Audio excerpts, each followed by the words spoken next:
Okay, now we're going to talk about different types of reactions of dienes. And so we've already talked about the Diels-Alder reaction, which is a pericyclic reaction where we have a cyclic movement of electrons, and that's a cycloaddition reaction where we're forming a ring.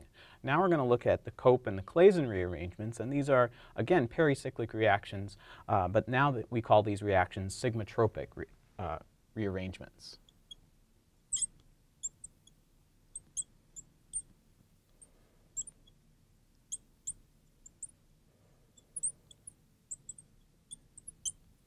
Okay, so in a sigmatropic rearrangement, essentially we're just sort of rearranging the bonds within the molecule. So we have no net change in terms of the number of sigma and pi bonds.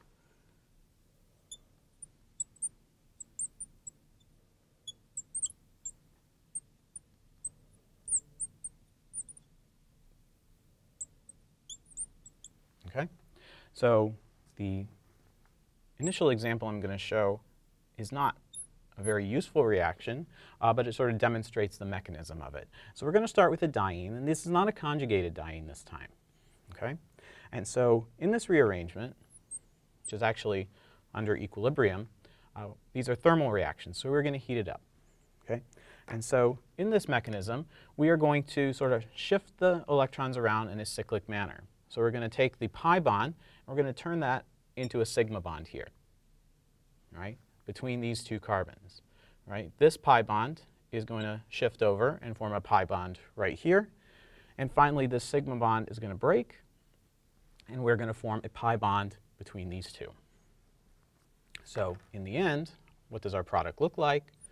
Well, it's going to look like the same thing, except just facing the other way, right? So this Cope rearrangement didn't accomplish anything, right? So these two, when you heat up this molecule, they're going to exist in equilibrium because it's the same thing. This reaction will be going back and forth, but you can't tell that anything is happening, right? But if we change the substrate slightly, we are going to form a different product, and that different product is going to result in a difference between the two, and we're going to be able to bias one side of the equilibrium or the other, and ultimately we form the more stable product, right? So this time I'm going to add a methyl group. Right? And we're going to add a methyl group at this position here. Right? And again, we are going to heat this reaction up under equilibrium conditions. And so we do our rearrangement, our cyclic movement of electrons. So we'll move one pair of electrons there, one over here, and one over here. Right? And the product of this will be slightly different.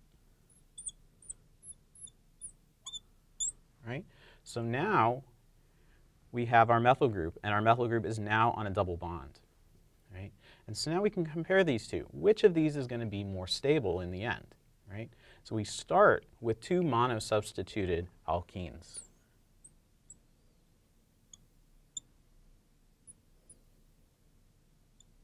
Right? And when we do this reaction, we go to a mixture of a mono and a disubstituted alkene.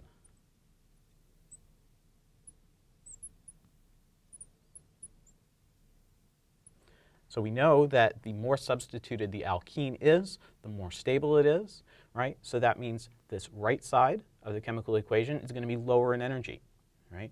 And so when we're talking about equilibria, we're always going to favor the side that is lower in energy. So if you took this molecule with the methyl group not on the alkene and you heated it up, you would do a Cope rearrangement, and you'd rearrange it so that you get this molecule here where you have the more substituted alkene product, right?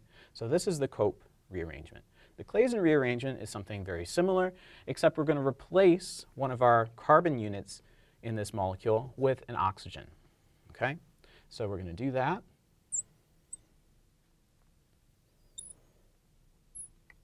Okay?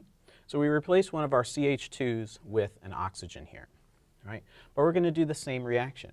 Very similar, right? Under equilibrium conditions, we are going to heat it up. And again, we have the same cyclic movement of electrons. So we're going to form a new sigma bond. We're going to break this pi bond and sort of shift it one over.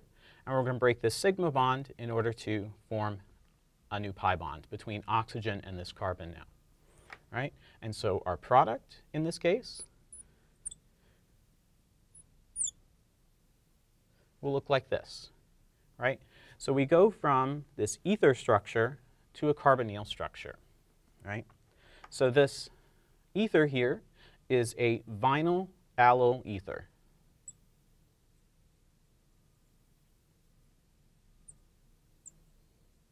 Right? And we're converting it into an aldehyde.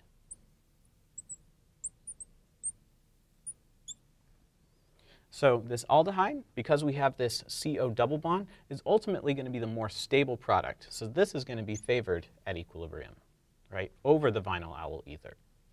Right? You can also use this to sort of do some more complex transformations in molecules. It doesn't always have to be a vinyl allyl ether, though. We can also take a molecule such as an aromatic ring, right? And we're going to sub that in for our vinyl component. And so we're going to have an aryl allyl ether, right? So again, you're sort of looking for this motif in the molecule below. And you can see it sort of right here. So again, we're going to do the Claisen rearrangement. So we're going to move the pi bonds around. Cyclic movement of electrons. And this is going to be done thermally, right? And our product, we now have a CO double bond, right? We have a new carbon-carbon bond here, right?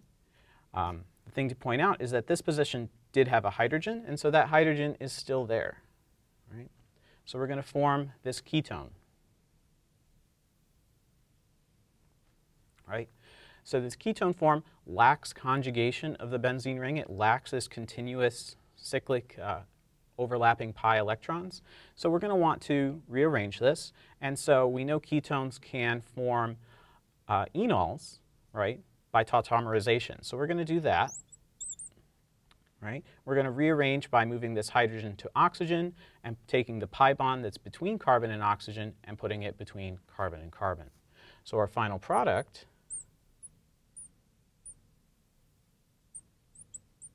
will be a phenol, where we have an alcohol on an aromatic ring,